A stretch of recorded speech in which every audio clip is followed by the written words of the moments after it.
Une nouvelle fonctionnalité a été ajoutée au logiciel Avantage PME. La fonctionnalité est un service connecté du nom de CyberImpact. Cette fonctionnalité permet d'exporter d'Avantage PME une liste des adresses courriels de clients vers le logiciel CyberImpact pour pouvoir faire des envois massifs de courriels. Une première configuration doit être faite d'abord dans le menu Opérateur, Gestion des compagnies, pour principalement s'assurer que notre compagnie a un courriel qui est configuré. En ayant un courriel configuré ici, nous pouvons nous assurer que le service mesdocuments.net est accessible. Ce service permet de faire le lien entre Avantage PME et CyberImpact. Une autre configuration, naturellement, puisque nous souhaitons envoyer des adresses courriels à un service d'envoi massif, nous devons nous assurer que dans les fiches de nos clients, que les adresses courriels pour ces clients sont configurées. Donc, un petit tour d'horizon, dans mes 2 clients, j'ai bel et bien une adresse courriel qui est configurée. La fonctionnalité CyberImpact peut être accédée à partir de 2 menus. Le premier dans le menu Facturation, Liste des factures et Liste des clients ayant acheté un produit. Vous pourrez trouver le bouton CyberImpact Publi Postage qu'on voit ici.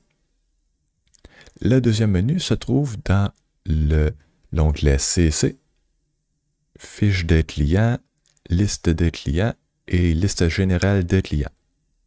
Pour les besoins de la cause, je vais utiliser cette fonctionnalité CyberImpact pour la démonstration. À la première ouverture du menu CyberImpact, une configuration pour un jeton API sera demandée. Vous aurez l'option, si vous n'êtes pas déjà un client de CyberImpact, de cliquer sur le premier lien. Pour accéder au site web de CyberImpact, vous pourrez entrer votre adresse courriel et procéder à la création de votre compte. Ou, si vous avez déjà un compte auprès de CyberImpact, vous pourrez utiliser le deuxième lien en cliquant ici, où vous pourrez ensuite entrer vos identifications auprès de CyberImpact. Notez que l'adresse que j'utilise pour mon nom d'utilisateur dans CyberImpact n'est pas la même adresse que dans ma configuration de compagnie pour Avantage PME. C'est l'adresse courriel qui est ici qui sera utilisée pour les envois de courriels de façon massive et autres fonctionnalités reliées à CyberImpact.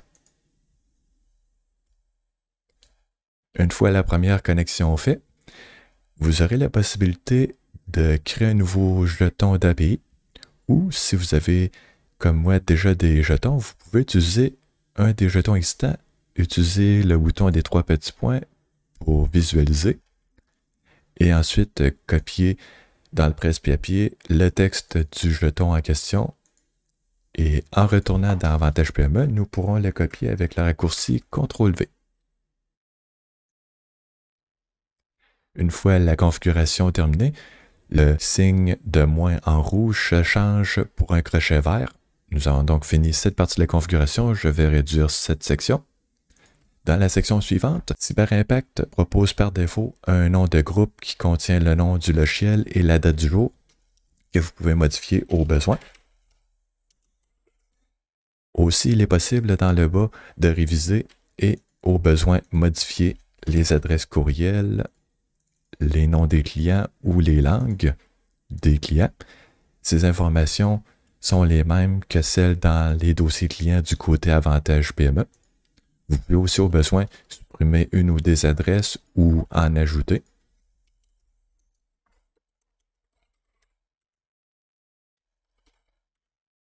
Et une fois que la liste pour le groupe Saucisse Barbecue est préparée, nous pouvons appuyer sur Envoyer, qui fait l'envoi du groupe à CyberImpact. Le système nous confirme que le groupe a été créé, mis à jour, et nous propose un lien pour accéder. Notez, je n'ai pas encore de contact, alors que dans ma liste, j'en avais bel et bien 3.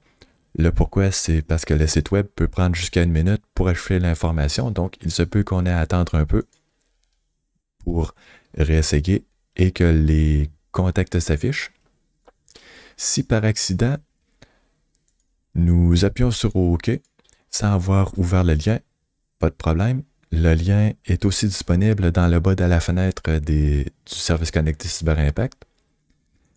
Et en dernière occurrence, si nous avons fermé le menu CyberImpact, après avoir fait l'envoi, le système nous propose une nouvelle liste, mais vous pouvez toujours accéder à la liste de tous les groupes qui ont été créés dans CyberImpact dans la section groupe. Donc, mon groupe Saucisse Barbecue n'est pas perdu. Et à partir d'ici, vous pouvez utiliser toutes les fonctionnalités de CyberImpact. Si vous voulez en savoir plus sur comment utiliser l'outil CyberImpact, vous pouvez cliquer sur le point d'interrogation dans le coin haut droit qui vous amène à une FAQ et aussi à un menu Nous joindre si vous souhaitez contacter le service technique de CyberImpact.